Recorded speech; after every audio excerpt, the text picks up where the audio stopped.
Welcome, everybody, to the Synapse Philosophy Group. I am your host, Dr. Haig John, and it is an awesome Tuesday night. I'm coming to you from downtown Melbourne in one of my rentals here, and we are on page 260 in Stephenson's chiropractic textbook. We are on, and I say 260 because we're actually on 261, which is principle number 22. But this little poem is poignant and important and necessary, not just for chiropractic, but for every profession, every being, every boy, girl, man, woman, whoever it might be, it's important. And I'm going to read it out loud, okay? And then I'm going to have Dr. Alan Lichter do some reading tonight. And when Steve Shargell comes on, he said he wants to do some reading. We're going to have him do some reading. The tree that never had to fight for sun and sky and air and light, that stood out on the open plain and always got its share of rain, never became a forest king, but lived and died a scrubby thing. The man who never had to toil, who never had to win his share of sun and sky and light and air, never became a manly man, but lived and died as he began. Good timber does not grow in ease. Better Homes and Garden, April 1927, page 30, the chiropractic textbook, Stephenson. And I go back to the mission of chiropractic and then of what Stephenson's, what is he saying at this point? I told you what universal is. We're getting into innate intelligence. D.D. Palmer said, make it your spiritual mission. If it's not your spiritual mission, make it your moral duty to educate people about chiropractic and adjust them. And it leads us into the innate intelligence, the quality of innate intelligence, principle number 22. I think it's one of the most important things. How do we teach mission? How do we bring mission back to chiropractic? When I was in school, we saw people like James Sigafus, Arno Bernier, Reggie Gold, Richard Santo, the mega juggernauts in chiropractic that saw thousands of people. I want to do that too. Now we build apathy in our profession. And it's not about service. It's who's going to pay me the most. It's not about who's going to mentor me the best, but who has the quickest scheme where I can be whatever. And I think it's a travesty in our profession. That's why we do this podcast. It's why I am here when my best friend I haven't seen in 5 years is in town. I'm doing it from the place he's staying in because people need chiropractic. And chiropractors need chiropractic even more. That is why I'm here. So that's my 3 cents in what we're starting with. Sound good? Sounds good. Alan Lichter, please, would you mind being our masterful reader for our important, extremely important 33 principles, number 22, the quality of innate intelligence. I'll be happy to read and echo what you just said as well, that philosophy is the core, that we've gone to a medically oriented, we've the science is valuable to validate what we do, but the principles, the philosophy behind what we do has allowed us to grow and become what we are. And we need to remember the philosophy is the core, without one of the core legs that the stool stands on, with the 3 legs of philosophy, art, and science. And we're philosophy, art, and science. Philosophy. Think about, without that, you have no mission. And that's what we're seeing in our profession right now is apathy without a mission. Which is the leading towards being pathetic. You realize that's where that word comes from. We need to kick ass as chiropractors. This is the most important time of our lives. When you're alive, we're teaching people. Anyway, you can see where I'm coming from, a level of frustration, and we are working to change the world. Alan, you ready? I am. The art diminishes without philosophy. And so we're going to get to the philosophy, the quality of innate intelligence. Article 339 in Stephenson, senior text, principle number 22. There is 100% of innate intelligence in every living thing. The quality of innate intelligence is one thing, in one thing, may not be as much as the quantity of innate intelligence in another living thing. But it is the requisite amount, hence 100% for that being, for that thing. That thing. See principle number 7. The moth that's eating your t-shirts, okay? All your really cool Grateful Dead t-shirts, you don't want the moths to eat them, right? Is the amount of innate intelligence, is it the same in that moth as it is in a human being? It's divinely perfect. Which one has, the moth has exactly what he needs, but is it measurable? Well, it's not the metaphysics, something metaphysical like an innate intelligence is not measurable, but so to say it's 100% is it's perfect. It's perfect. It's perfect for what's there, for the material that it dwells in. It is perfect. It's 100% of what that material needs. The material may limit the expression of the innate, but the innate will always express as much of it as it can through the material that it exists in. It does the best it could with the material that it has. Now, a moth, I use a moth because I just pulled up my coolest t-shirt and I never thought I'd have moths in my life. But, you know, is it expressing 100%? Yes. But does it have the same amount? They talk about amounts here. And I know that's kind of perplexing to me, right? You know, it doesn't have the quality of reason like we do, right? But it has the quantity we do to create amount of life. Can we delineate it in those ways? Can we separate it like that? The quality that it has for, you know, for Carol Crystal down there, that's able to think about right and wrong, right? That's really where they said the fall of man was in Genesis, to know the difference between right and wrong. Now we know the right and wrong. We're no longer like the animal. We are now separated. How does that, can we have actual more innate intelligence or just the ability to reason?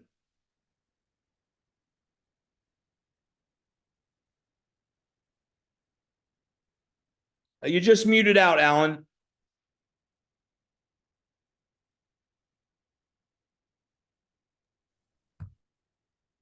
So There it goes. Yeah, go ahead, Alan, go. So potentially the material, the structure in the animals may not be able, it may not, is the innate in them is perfect for them. And they do adapt and they do express and they recently, I heard an article on the radio about that the whales, I forget which ones, Yeah. but the whales that click when they talk, they have a complex language that we can't decipher, but their language is almost as complicated as ours, and they're expressing and talking to one another. So, yeah.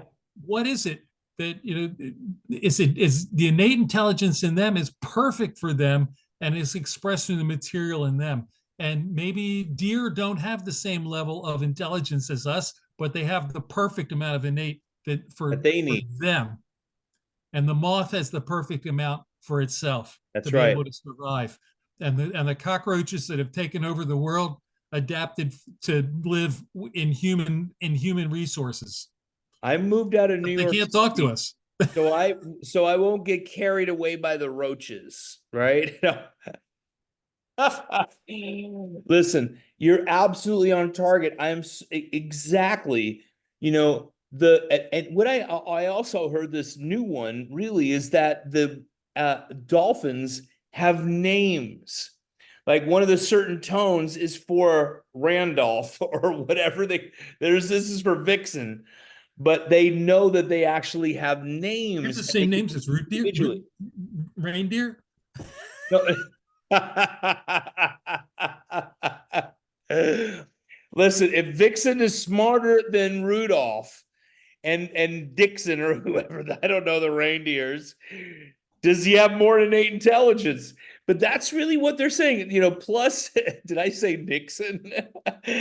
But listen, I mean, really, how does one have more innate intelligence? I think it's really 100%. That the only difference that they were thinking about back then was the ability to reason and to know the difference between right and wrong. That's the difference, right? I Yeah, don't but really know we have to where. get back to the core. What is he talking about here? Yeah, go ahead. And what do you have to get back to the core that innate is a part of, but apart from what? Universal intelligence. Universal knows all. Universal is perfect. Is all. Universal is the creative force. Universal is the organizing force. Innate within a human being, within a deer, within a roach, within a dolphin, within whatever is part of, but apart from universal. But so it's perfect for what's with it, with the being that it dwells in, It for has the its time that it purpose, dwells in that being. and their purpose is perfect.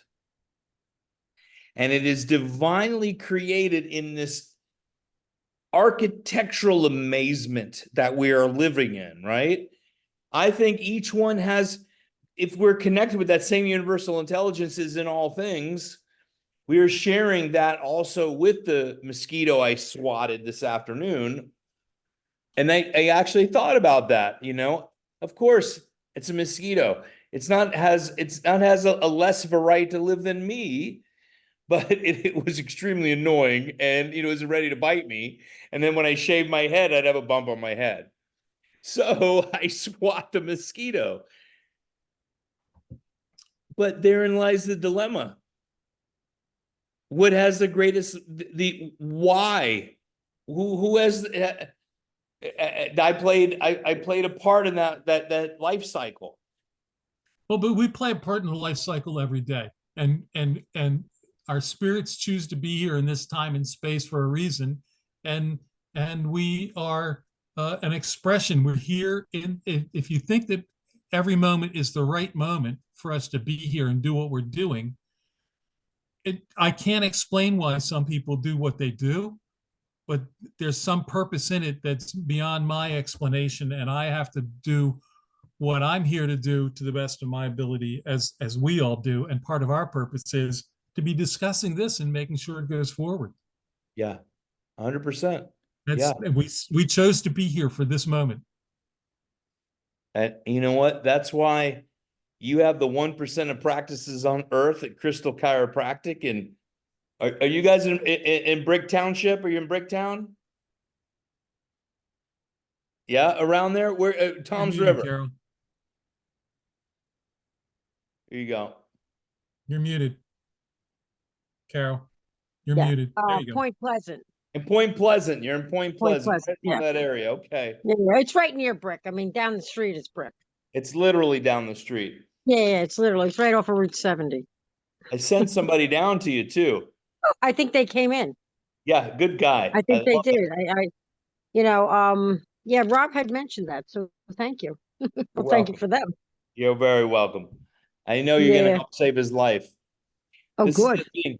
Now, his innate was inhibited. The man that I sent to him was programmed by the sickness profession for a disease called Meniere's. Got an adjustment, things changed. He would take his train. He comes down from New Jersey, comes to visit his sister, and has to take a train because he can't fly in an airplane.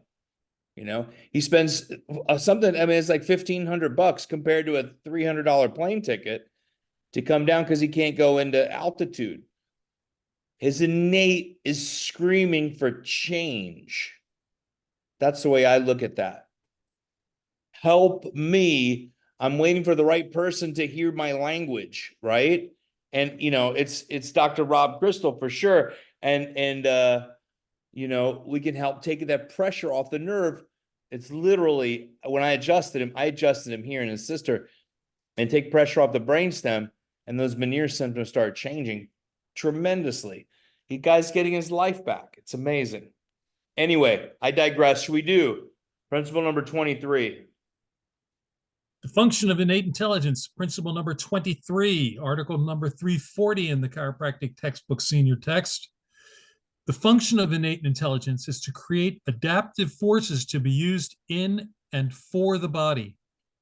Everything in the universe has a purpose, and that purpose is its function. Obviously, innate intelligence, being in the universe, has a purpose. Objects of inorganic matter do not need adaptation, so they have no need for attention from universal intelligence. This special attention is given to certain units of matter by universal intelligence, and the name of this special attention is innate intelligence. That's what we were talking about a few minutes ago. Exactly right. Innate intelligence, the law of organization, continually coordinates the forces and materials within the organization to keep it actively organized. That is to say, creating, quote, act of making, producing, fashioning, or bringing into existence, unquote. Quote, act of constituting or investing with a new character, title, or the like, unquote. That's from Webster. Innate takes elements of no adaptive character, puts them together, quote, investing with new character, unquote, and now a new structure is brought into being and is so maintained. Nothing less than intelligence could do this. It is all accomplished not by creating new forces and matter out of nothing, but investing what is already existing with new character. Thus, the natural energies within the body are assembled and made to do the work of organization. In this light, then, innate intelligence is the intelligence within the organism which systematizes the forces already there. It is, scientifically speaking, the principle of organization. It is creation. Its creations are forces systematized adaptively and materials built into intelligently planned forms.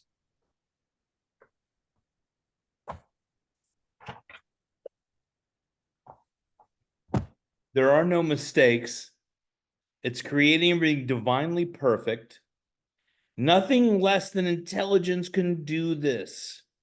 Innate takes elements of no adaptive character, puts them together, investing with new character, and now a new structure is brought into being and is so maintained. Holy moly, okay? That's huge. What we're talking about, Pasquale always talked about structure determines your function, right? And as he was, I'll tell you a story. His leg at one point turned black. I mean, I thought his legs were going to fall off. And he's saying, I'm being restructured for this new vibration, these new codes. Remember the codes, Carol? He's being restructured for the new codes. And it went on for months and months. I remember helping him downstairs. I'd come and visit. And when it was done, his legs looked like he was like 25 years old when it was done. He was structured for the new vibrate. I'm exaggerating a little bit, okay? He was 97, I think, about at that time, 96. And but structure determines our function. That's what that last paragraph was really about, and talking about how the structure of nothing is given form by innate intelligence and then given purpose, right? How big is that? I mean, really, how big is that? It's tremendous, really. So, it's humbling to such a degree, like, oh my gosh, I've been given such a purpose. I'm made for this. We're doing what we're doing, just like all of us being on here. We're made and structured for this. That's what I got out of that. What do you guys think?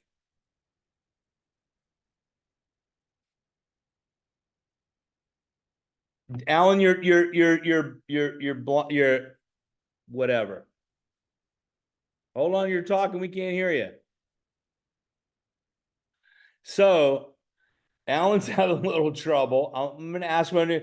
But think about let's go innate intelligence, the law of There organization you go. really coordinates Hang on. and forces the materials within the organism to keep it actively organized. I'm going to read that again because it's so important. Innate intelligence, the law of organization, continually coordinates the forces and materials within the organism to keep it actively organized. Innate is always on the job, never stops, doesn't give up until we're under the soil, period. Okay, go ahead, Alan. I was going to, Strauss has one paragraph in a discussion of this, and I think it's very good. This is an important statement. It truly puts innate intelligence of the body in its proper perspective. It is Yes. not God and man. It does not rule the universe. It merely, quote, creates adaptive forces to be used in and for the body. I'm not trying to minimize the importance of that function. It is vitally important function, but that is its only function. So innate's purpose is to adapt what's already here to maintain the body that it's in function and existence and allow it to function as well as it can with it in the environment that it has. Now, this is where I disagree.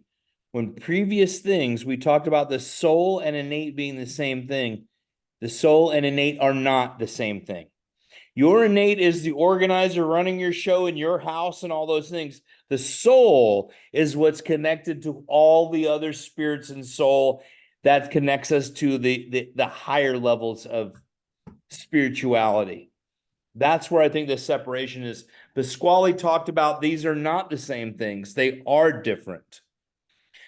Innate is literally the simple stuff, but it's a housekeeper. And the soul is the spirit where we're at the higher levels. That's my own thing. That's what I've gotten from our teachings over the decades.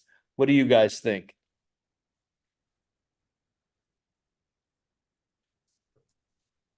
There's a lot to that. But when we read that from Stephenson, it's not limiting, but it's truth telling. This is the one that's the stem cells, making new eyeball cells for Carol and making new, really cool beard cells for Alan. It's not making any hair cells for me, but it's making heart cells and liver cells and skin cells. And it's doing all that amazing stuff in the perfect time, in the perfect moment, with the best ability that it can. That's innate. Soul, spirit, is the connection to the universal. That's what I've gotten through my years of teaching in chiropractic by the chiropractors. What do you guys think about that? Innate is the adaptive force. Yep. If you work in your yard and you're holding the wooden handle of the shovel and you're digging a hole, your fingers are going to get calloused. They're going to adapt. That's innate functioning to allow your body not to be damaged by the work that you're doing. What happens to that shovel handle that also was once alive and able to adapt, but now is dead wood? It wears away as you work on it. It doesn't change. It doesn't adapt. There's no innate present. Innate adapts in living things to allow them to function and maintain themselves in existence. Yeah. Beautifully said. What a great analogy. Great analogy. I like that one. I love it. Matter of fact, I got a bunch of post holes to dig. You made me think about my projects that I have to do. Wear a pair of gloves. Oh my God, I cut my hand. I'm thinking about, can you guys see that? Okay. As a Yeah. chiropractor, every little thing we do, we're protecting our bodies, not for ourselves, but for our people. For our people. And I got this big fat boo-boo on my hand from a bunch of coral, teaching my kids to wakeboard this weekend.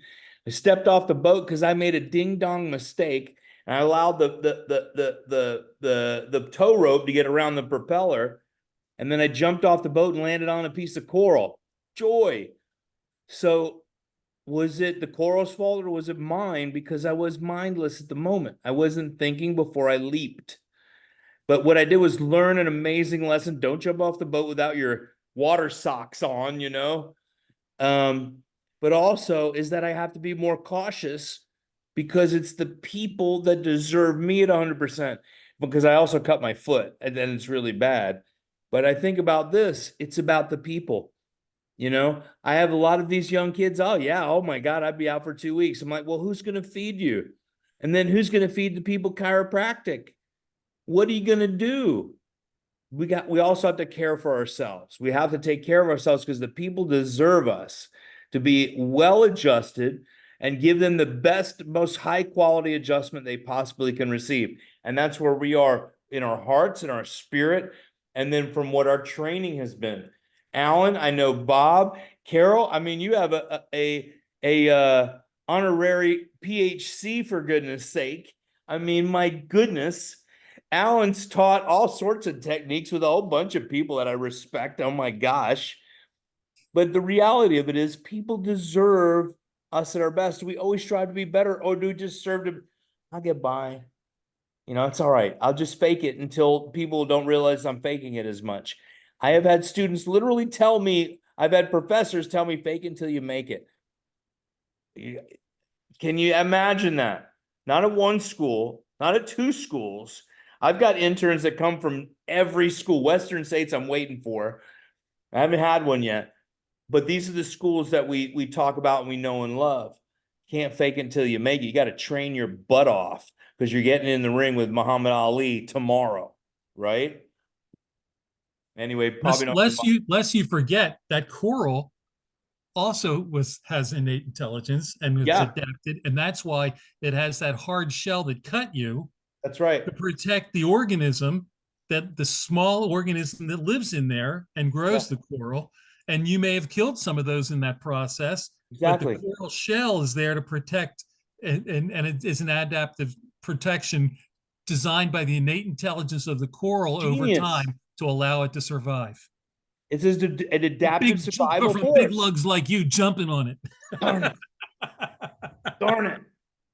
But you know what? That adaptive survival force is 100% all the time. That's right. And it's learned from the mistakes of the past. Just like I learned from my mistake, coral is stronger than I am, period. And it hurts for a long time. But That's the thing that we often forget. We get so focused on what's in our world and our immediate focus that we forget to look at the beauty and the amazing function of innate in living things all around us. The molds incredible. that grow on the trees.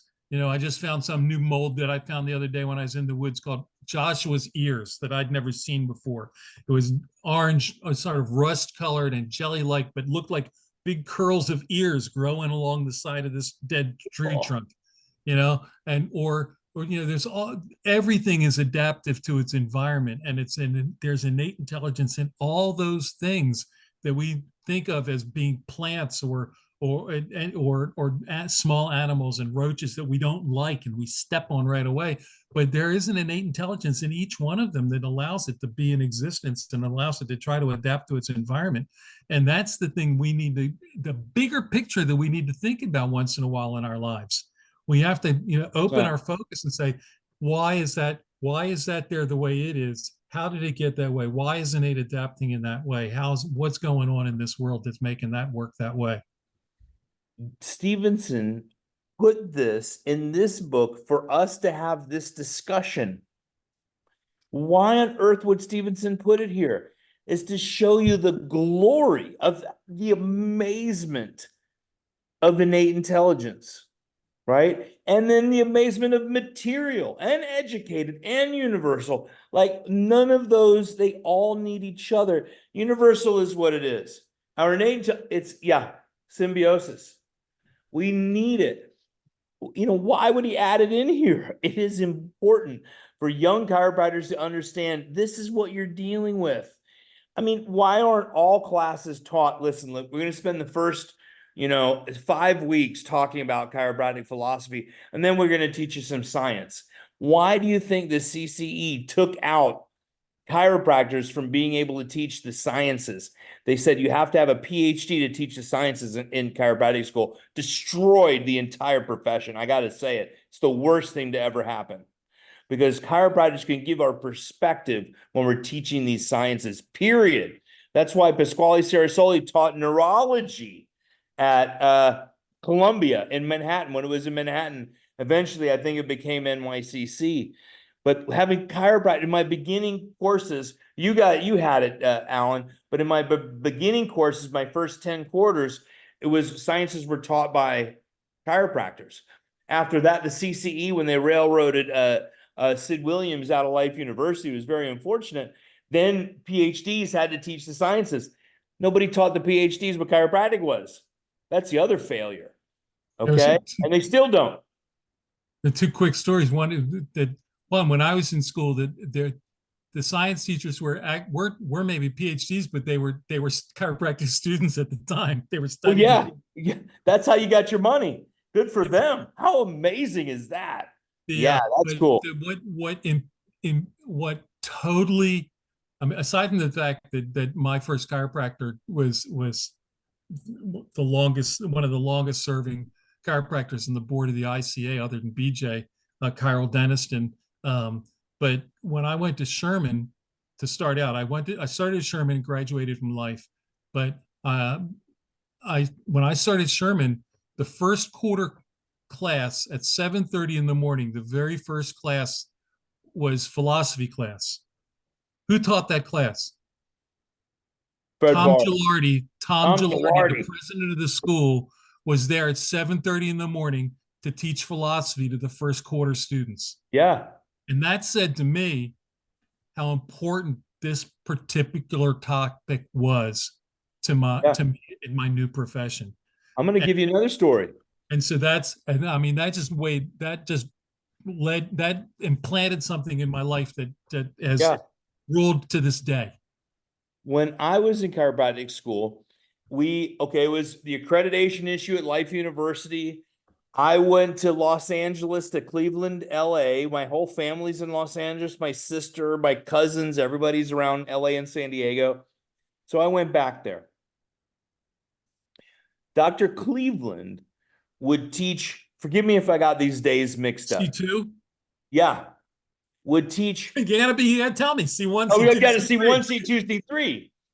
So what he would do was teach philosophy on Tuesday at Cleveland in Kansas City, get on his plane and fly. I think he had his own private plane, which is super cool.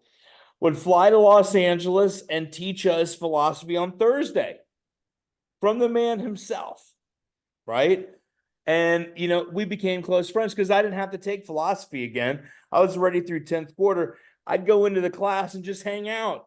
And then we became fast friends. The guy's an amazing guy.